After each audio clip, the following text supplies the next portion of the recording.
Hay momentos en la historia donde parece que una nación está marcada por la crisis, lo que estamos hoy viviendo en nuestros países. Hay violencia, hay pobreza y todo parece una maldición, algo difícil de cambiar.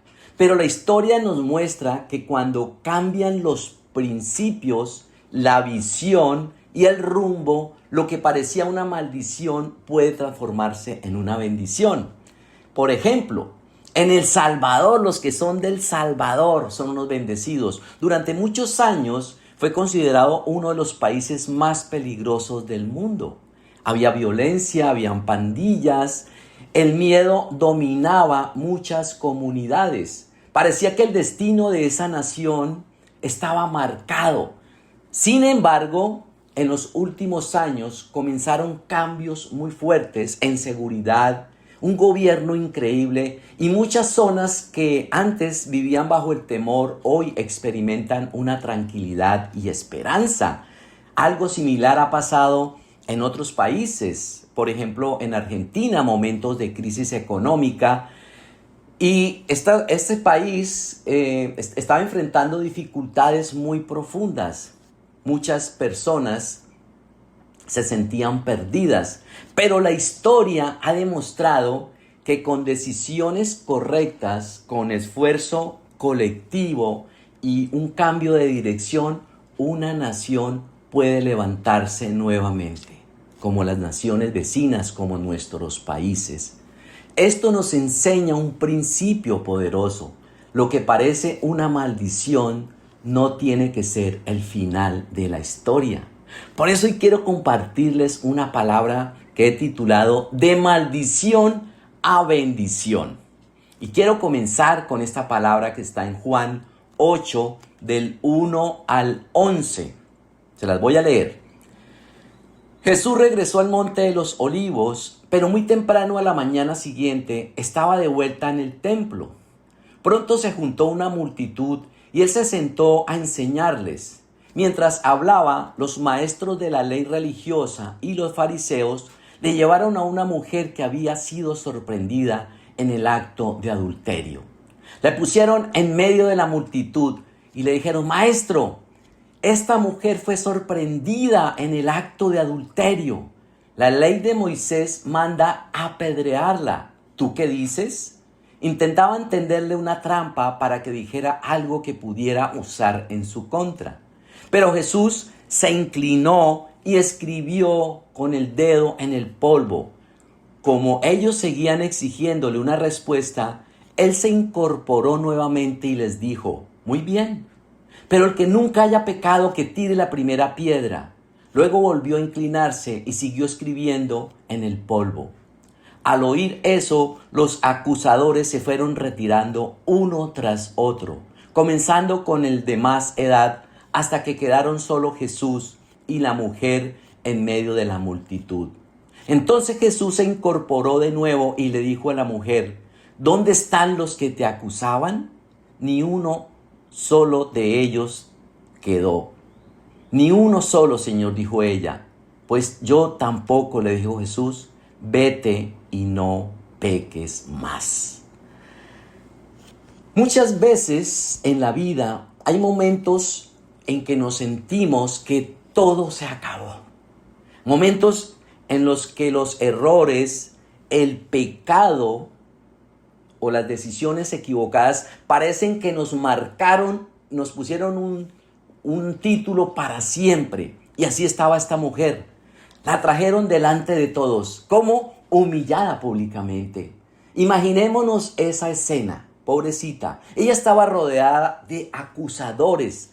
Todos los religiosos la estaban condenando. Tenían ya piedras listas en las manos para matarla. Ella no tenía defensa, no tenía esperanza. Estaba sola siendo acusada. Ahora, según la ley, su historia debería terminar ¿en qué? En muerte. Para muchos era lo que deberían hacer. Ella ya estaba bajo una maldición señalada por su pecado y estaba siendo condenada por los hombres de esa época. Lamentablemente, muchos hoy podemos estar viviendo así, cargando culpa, cargando vergüenza, pensando que Dios no puede hacer nada con nosotros. Pero como cuando todo parece que es el final, ¿no les ha pasado eso?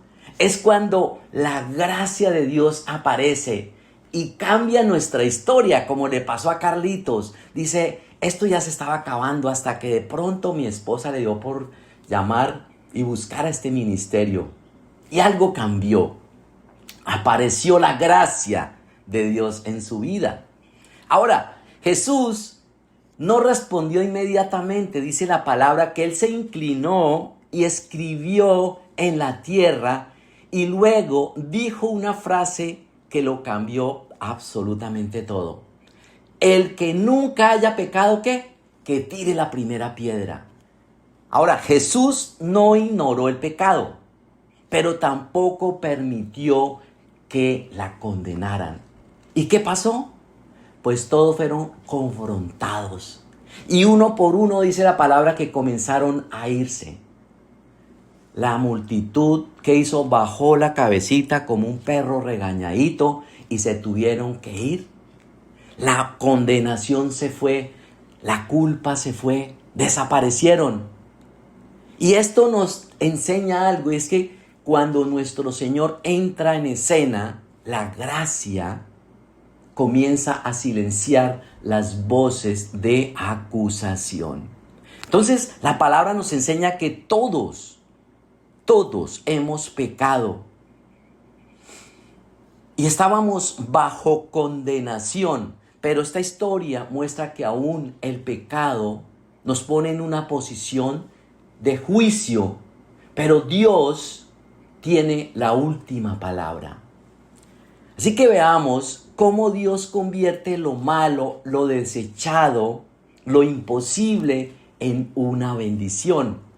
Lo primero que hace nuestro Señor es que Jesús rompe la maldición de la condenación. Dice la palabra que cuando todos se fueron, Jesús le preguntó, ¿dónde están los que te acusaban? Ninguno te condenó, dice el Señor. Ella respondió, ninguno, Señor. Entonces Jesús le dijo, ni yo te condeno, pero ve y no peques más. Entonces en ese momento lo que parecía una sentencia de muerte se transformó en una oportunidad de vida. Jesús rompió con esa condena que pesaba sobre sus hombros. ¿Cuántos años llevaría esta pobre mujer cargando ese peso de culpa, de vergüenza?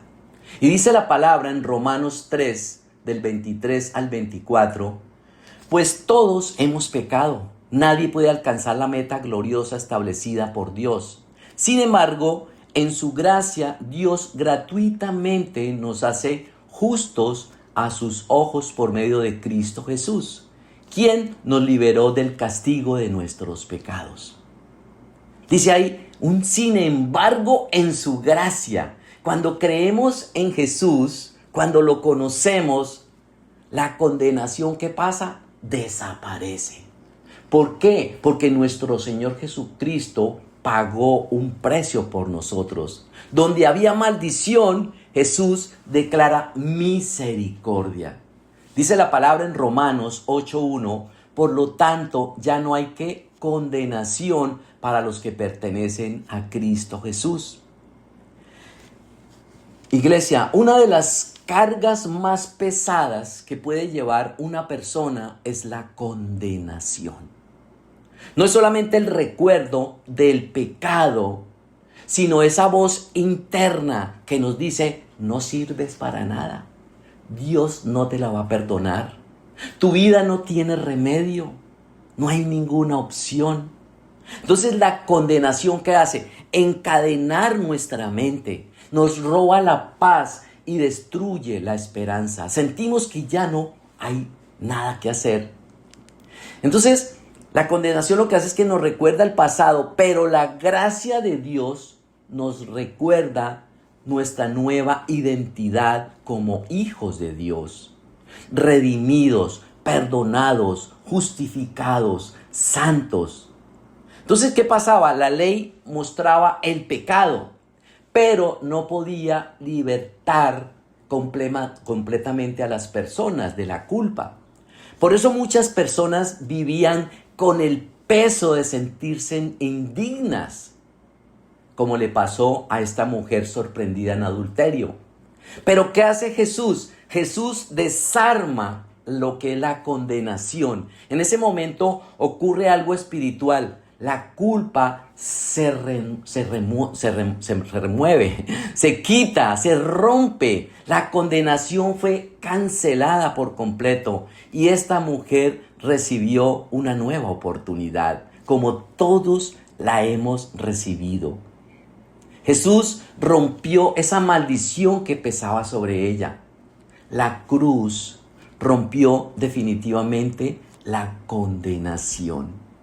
Entonces, la razón por la cual Jesús pudo decir yo no te condeno fue porque él mismo sabía que él iba a cargar la condenación de cada uno de nosotros en la cruz. Y dice la palabra en Gálatas 3:13, pero Cristo nos ha rescatado de la maldición dictada en la ley. Cuando fue colgado en la cruz, cargó sobre sí la maldición de nuestras fechorías. Pues está escrito, maldito todo el que es colgado en un madero. Ahora, la ley de Dios revelaba lo que estaba bien y lo que estaba mal. Pero también declaraba de quien no la cumpliera quedaba bajo maldición. Es decir, teníamos culpa por el pecado, había una separación de Dios y había un juicio espiritual. ¿Por qué? Porque nadie podía cumplir perfectamente la ley. Por eso todos necesitábamos de esa salvación. Aquí está el corazón del evangelio. Jesús no tenía pecado, era el único, pero él tomó sobre su cuerpo, sobre su vida, esa consecuencia del pecado de toda la humanidad. Por eso la cruz fue un momento tan profundo espiritualmente. El inocente tomó el lugar ¿de quién? Del culpable. Entonces dice la palabra que maldito todo es aquel que es colgado en un madero. Y esa palabra viene también de Deuteronomio, desde el Antiguo Testamento. Eso está en Deuteronomio 21:23. Dice: el cuerpo no debe quedar allí colgado toda la noche.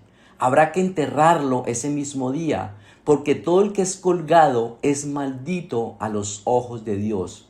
De esa manera evitarás que se contamine la tierra que el Señor tu Dios te da como preciada posesión. Entonces, en el pensamiento de los judíos, alguien colgado en un madero representaba ¿qué? Una persona bajo maldición. Cuando Jesús muere en la cruz, es decir, en un madero, él estaba cargando simbólicamente la maldición que correspondía a cada uno de nosotros. Es aquí donde la maldición se transforma en bendición. Porque nuestro Señor Jesucristo, ¿qué hizo? Nos rescató. En otras versiones dice, nos redimió. Es decir, pagó un precio muy alto para darnos esa libertad. Ya no hay condenación. Ya no hay culpa. Ya no hay más vergüenza. Pero lo segundo es que Jesús también nos liberó de otras maldiciones que hoy quiero hablarles. ¿Esto qué significa? Que Jesús llevó las consecuencias de nuestros errores y de nuestros antepasados para cambiar nuestra historia.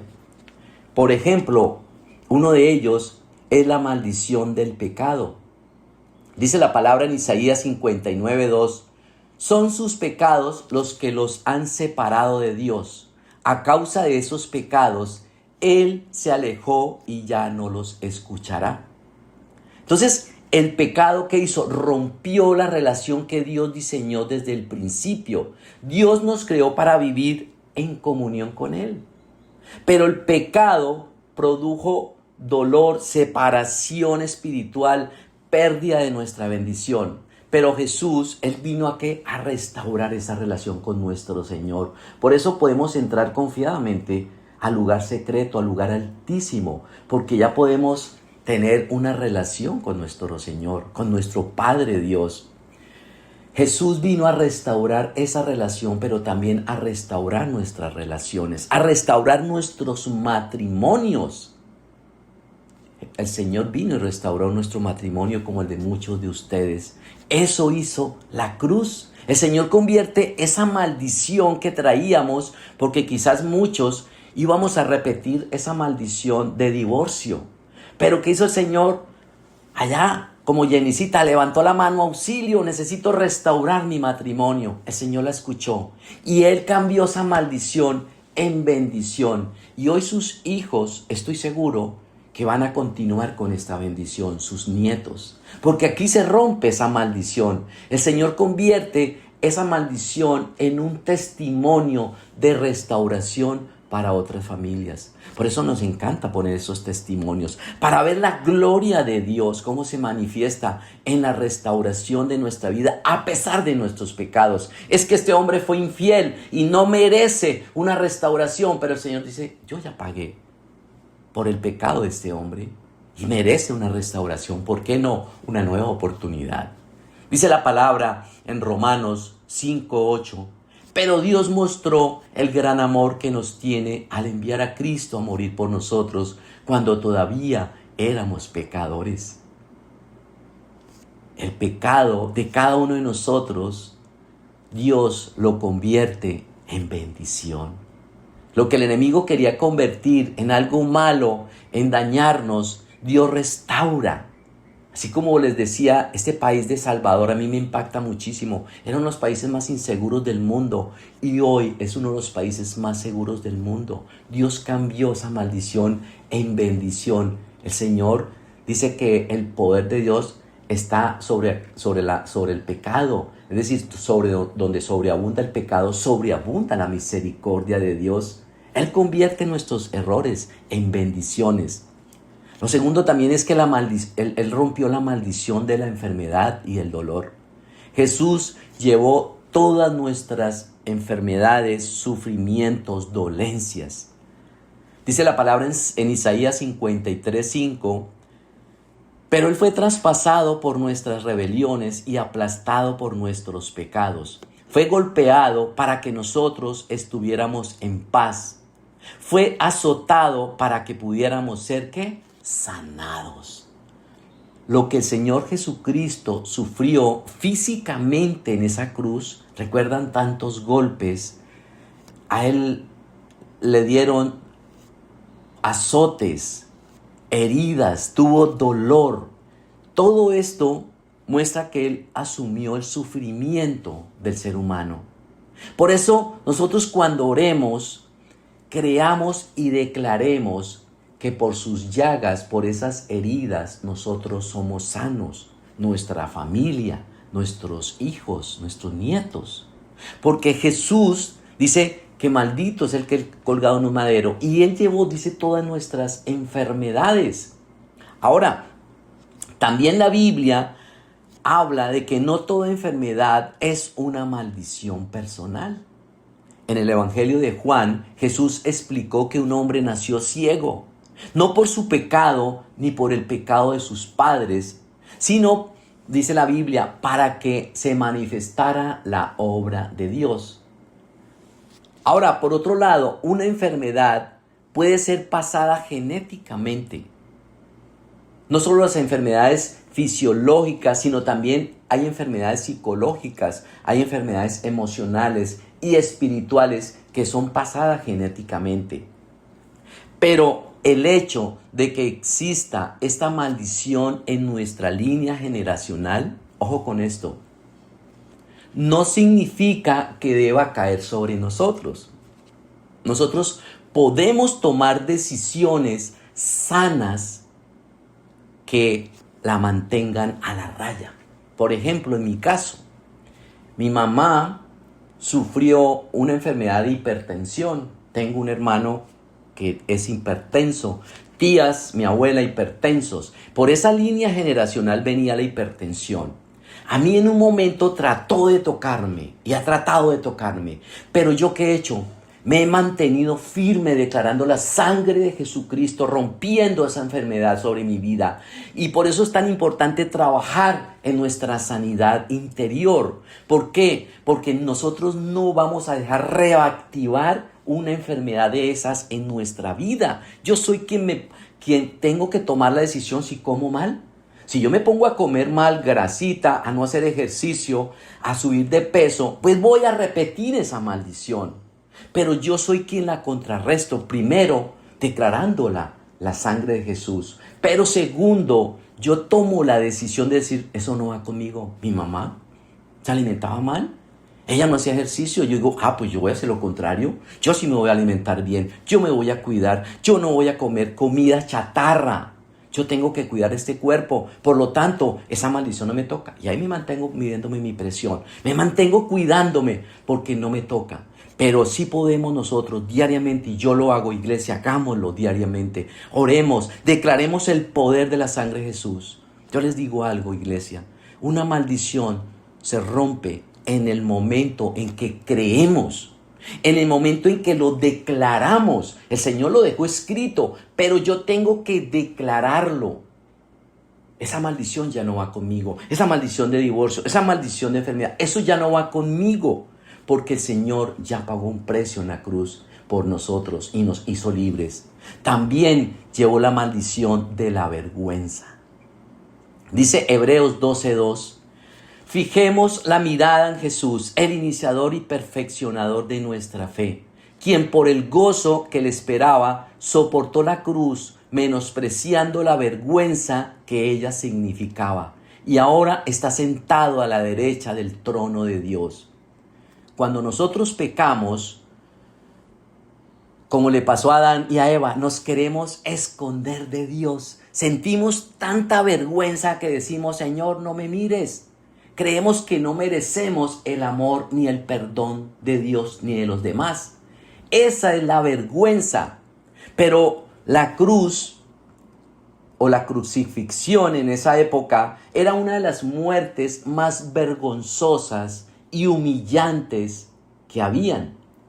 Ahora Jesús tuvo que soportar la vergüenza en esa cruz para restaurar nuestra dignidad.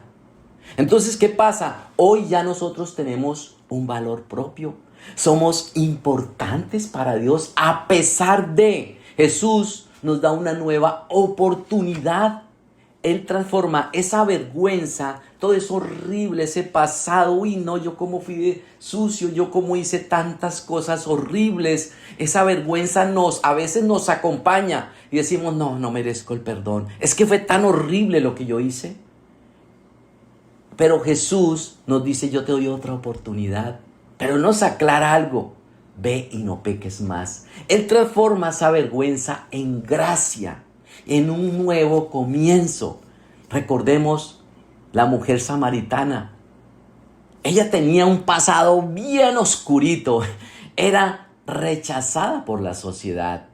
Por eso ella iba al pozo al mediodía para evitarse encontrar con las personas. Entonces sabía que al mediodía estaba el sol sofocante y decía, nadie me va a ver. Jesús se la encuentra en ese momento. Él tenía ya una cita con ella. Y cuando Jesús habló, ¿qué pasó? Su vida fue transformada.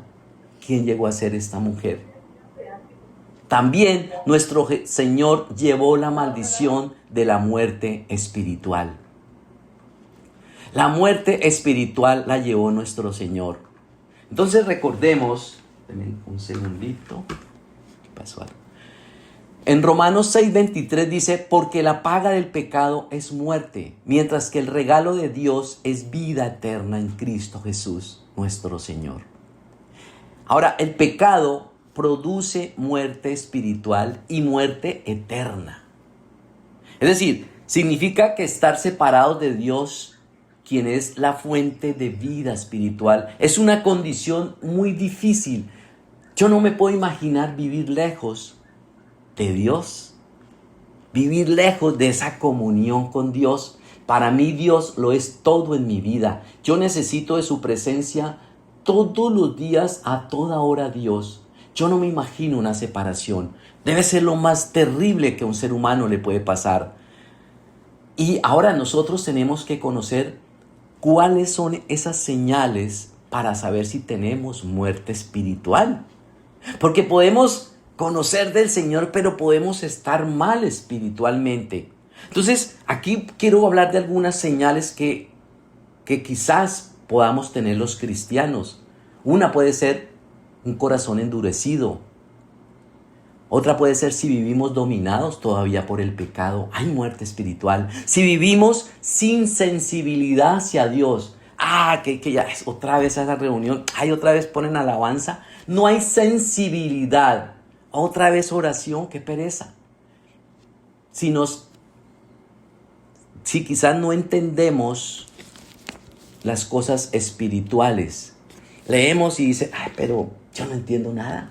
O sea, no hay sensibilidad, no entendemos las cosas de Dios. Eso le pasa a mucha gente. Pueden tener mucho conocimiento, podemos tener mucho dinero, mucha fama, pero nuestro espíritu puede estar desconectado totalmente de Dios. Y hay un ejemplo que lo encontramos en el hijo pródigo. Él estaba como muerto espiritualmente, por eso se largó de la casa donde lo tenía absolutamente todo. Y cuando él estaba pasando su momento difícil, él se arrepiente y se da cuenta de que es mejor estar en la casa del Padre. Y él regresa. Y eso está en Lucas 15:24. Dice, porque este hijo mío estaba muerto y ahora ha vuelto a la vida, estaba perdido y ahora ha sido encontrado. Entonces comenzó la fiesta. Estaba como perdido. Y así podemos estar nosotros como el hijo pródigo. Pero la buena noticia es que Dios no quiere que vivamos en muerte espiritual. No, Dios no lo quiere. Él dice en Juan 5:24, les digo la verdad, todos los que me escuchan mi mensaje y creen en Dios, quien me envió, tienen que vida eterna. Y dice que nunca serán condenados por sus pecados, pues ya han pasado de la muerte a la vida. Entonces, cuando nosotros decidimos arrepentirnos, decidimos creer en nuestro Señor Jesucristo, entonces el Espíritu Santo viene a vivir en cada uno de nosotros. Jesús murió para que Él viva en nosotros, para darnos una nueva vida, una vida eterna. Dice la palabra también en 2 Corintios 8:9, ustedes conocen la gracia generosa de nuestro Señor Jesucristo. Aunque era rico, por amor a ustedes se hizo pobre para que mediante su pobreza pudieran hacerse ricos. Pues el Señor también llevó la maldición de la pobreza, de la ruina, de la escasez, del estancamiento. Jesús, Él era rico en gloria, en el cielo. Pero cuando Él vino aquí a la tierra, nació en un pesebre. Vivió como un hombre sencillo, normal, común y corriente. Él no tuvo aquí riquezas, todos lo esperaban en un palacio con ropas de un rey. Pero resulta que no, todo lo contrario, no tuvo riquezas. Él dependía totalmente de Dios. Pero cuando Él fue a la cruz, allí experimentó la mayor pobreza. ¿Recuerdan? Dice que Él fue despojado de absolutamente todo, aún de sus ropas.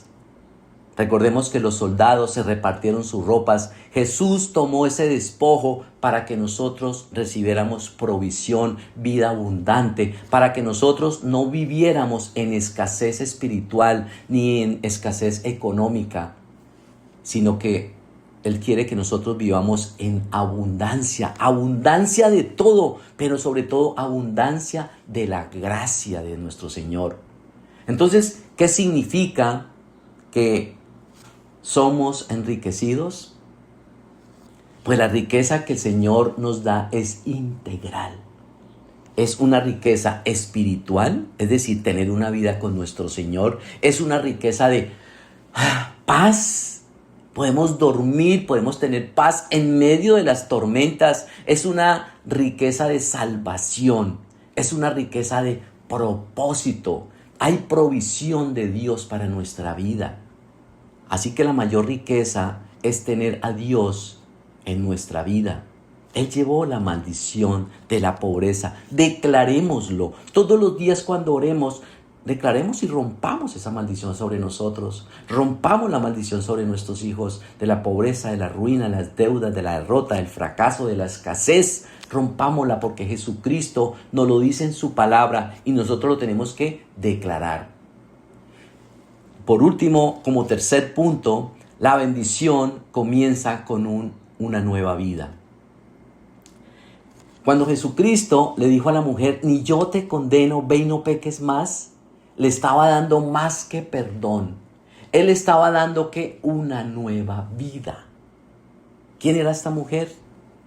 Pero Dios la convirtió en una mujer cerca a su corazón. En la Biblia vemos que cuando una persona tiene un encuentro con Dios, comienza una nueva vida.